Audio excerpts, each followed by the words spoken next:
Shalom, call hello, Yahweh, Shemil, Shabbat, Shemil, Akodash. Double honors to the elder apostles and other bishops of the GMS, even the elders that came before them, the tongues is true. Shalom and salutations to all the brothers. I push in order, truth and sincerity, the hopeful elect tabernacle of David, to the Aquat that are listening, learning, being a pillar of rest, the 144,000 and 1/3, the hopeful elect of Israel. I'm the brother slash elder. Shalom and salutations to you all. And this is the WW3 Daily Update. We're going to start here. 2nd Ezra 9:3 in the GNT. There will be earthquakes, national rebellions, international intrigues, unstable leaders, and confused rulers. When you see these things happening, what?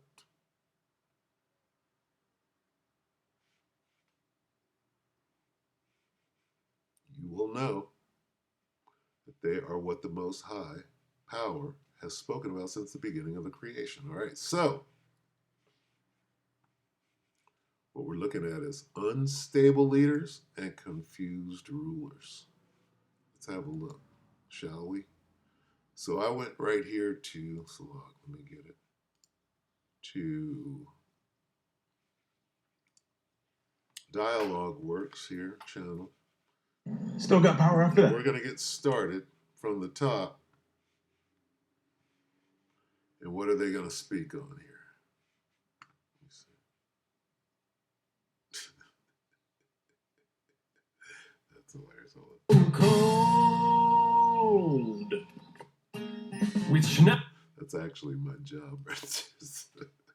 Importance of Jake Sullivan in the administration of Joe Biden. Okay, so Salakia. And here is Mike Waltz. And so they're gonna this guy Mike Waltz, something just happened. I believe he got sent packing, and who's next to get sent packing is Pete Hegseth.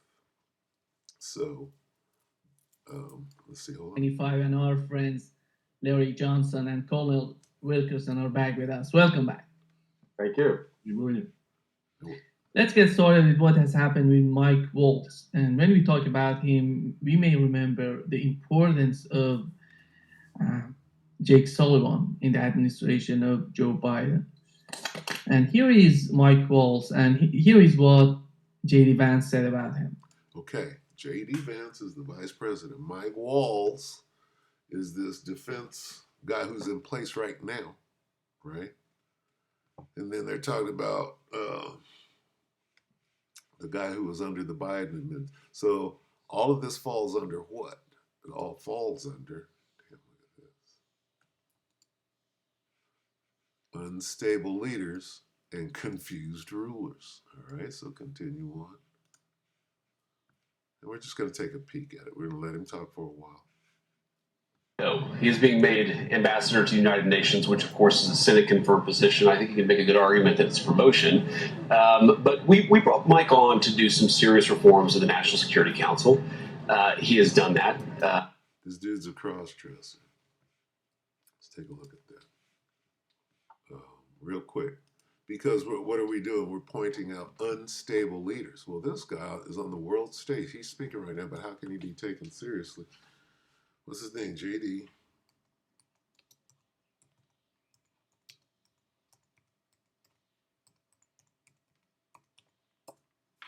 JD Vance, crossdresser. So if he's doing this, right? Come on, man. Look at this guy. This is him. This is dude. Okay? Drag queen, whatever.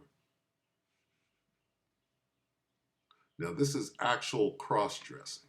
See, he's wearing a skirt. When somebody accuses of a man of cross-dressing and he's wearing pants, you better watch out. You better go back and get your facts straight. If a man is wearing pants and a t-shirt, right, and you're trying to make that into cross-dressing, you're in trouble. But when a man is wearing a skirt, right,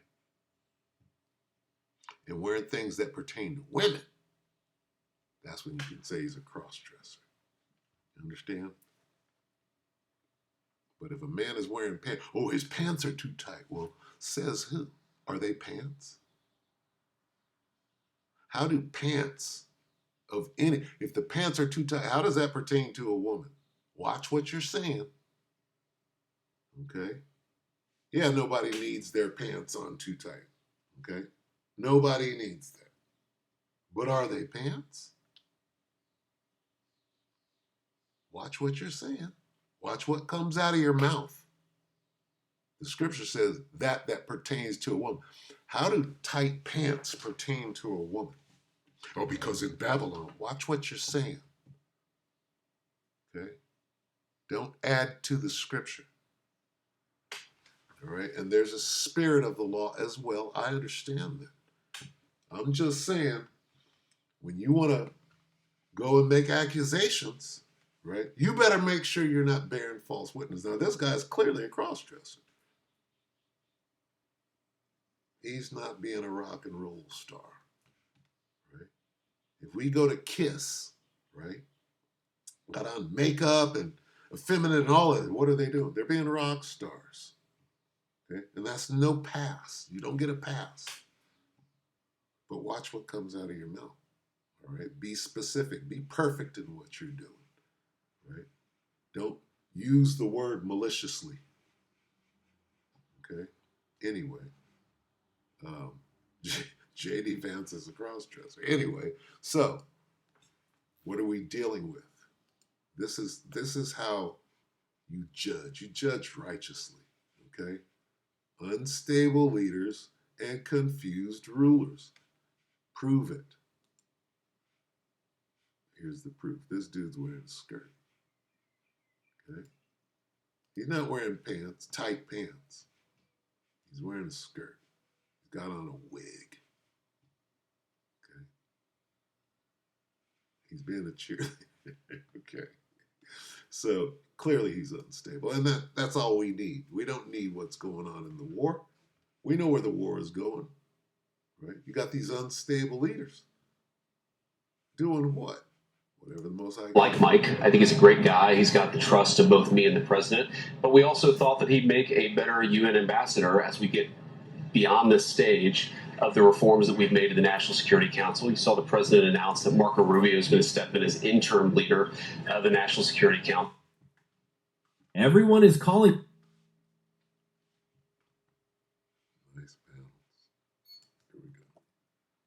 Yeah, is that related, Colonel? Is that related to what has happened with the case of Signal, and that they were talking about Yemen and the strategy toward the end? Signal is them having an open meeting or a super classified, White House meeting at the highest level with the vice president talking about strikes on Yemen, right? And it's basically open to the public. If dude's wife was in there, and they invited a journalist and the whole thing. So, these are clowns, right? And the old guard here that used to be in those positions, right? They're laughing. Look at the colonel. Let's see what they say. What is the main reason, in your opinion? Well, I think the incident with his having brought a reporter, particularly Jeffrey Goldberg, into a conversation like that or into a meeting like that had to have something to do with it. But I saw Vance's nose growing the whole time he was talking, like Pinocchio, lying through his teeth. So they're laughing at the new administration because it's completely a clown shit. What do you do with someone like Samantha Power, for example, whom Obama was fiercely angry at for Libya? He kicked her up to New York to get her out of his hair and to put her in a position that was inconsequential, really, to substantial decision-making. That's exactly what he's doing with Waltz. They sent her to Siberia somewhere. He's sending him to an organization that Trump, by his own declarations, abhors and is thinking about withdrawing all American dues to, which will kill the UN, as Ronald Reagan found out. He's sending him to nowhere. Siberia. Larry? Yeah, well, he's gone. You know, when he was as the national security advisor to the president, he was essentially going to be giving direction to Marco Rubio. Now, at the United Nations, he's under the thumb of Marco Rubio. So, you know, and Larry is exactly right, getting kicked upstairs. You know, I think they wanted to get rid of him, but here was a guy that they convinced to give up his safe seat in Congress. And so, you know, they didn't want to just throw him out to the street. And so he'll go up, he'll cool his heels in New York, he'll make some new friends up there, get some new business opportunities, and probably within a year or so he'll be gone. However, it does create a real, you know, to go through the Senate confirmation process, they're going to beat the hell out of the guy. I mean, the Democrats, boy, they're on their knees saying there is a God. You know, we now have a gift that we can just blast him. You know, he'll have to under oath deny that he knew Jeffrey Goldberg, which is a lie. You know, there are other credible reports out there that he absolutely knew him, even though he's denied having any contact. And then they'll get into the particulars of a lot of various policies. So, you know, it'll be ugly. He'll ultimately get confirmed, but Trump administration is going to get another big black eye. You know, if I were Elizabeth Warren or someone like that, I'd lean into the mic and I would say, "Are you going up to New York to dismantle the United Nations for your president?" Yeah. Yeah. Colonel, how did you find him so far in his position? Do you think he was helpful? He was somehow making barriers, obstacles for the administration in terms of the conflict in the Middle East with Ukraine and even with China? So we're talking about walls, and we're given professional opinions on the rulers, today's rulers. These are yesterday's, the colonels and the CIAs at the top level of the American government. The old guard, now they're looking down at these kids who are making a mess and running America into the ground, and they're giving their synopsis going back to what?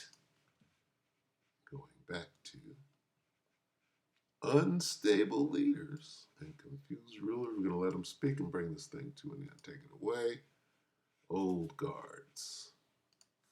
Well, the most dramatic thing that I saw that I'm in no position to interpret because it's a very confidential thing between the president and the national security advisor, but maybe Trump was using him. But he was between the two meetings in Muscat between Witkoff and the foreign minister of Iran, one indirect and then the other one fairly direct. He was putting out that Witkoff was on the wrong sheet of music, that Witkoff was wrong, that Iran had to completely disarm. Confused and unstable. Absolutely disarm. And Witkoff, of course, was not saying that to the Iranians because they would have walked away had he been saying that. At either meeting, they would have just left, walked away. So I either have to think that Trump and he were trying to coordinate some inartful pressure on the negotiations with regard to Iran, or the national security advisor was just off the reservation. I don't know which, but it didn't turn out very well in terms of confused leaders. The way he looked in his coordination with the president. Confusion. We'll stop right there at the Lockheed Martin jet engine. And see what's going on. Let's take a look from the very top. Not only are these leaders confused, here's what's going on. Pravda. Proverbs 21:1. These leaders are under extreme mind control. The king's heart is in the hand of the Lord as the rivers of water. He turneth it whithersoever he will. Read it in the NLT. The king's heart is like a stream of water, directed by Yahweh Bashim Yahushai. He guides it wherever he pleases. Who's he? Yahweh Bashim Yahushai guides the king's mind. This word heart, right, is the Hebrew word lob. Talking about his mind. How do we know? See his word mind control? Right? This is MK. I like to do this. Supreme, not ultra. Supreme. MK Supreme. That's a C. Well, not in Germany. With that, we hope the elector edified you, brothers and sisters. Shalom.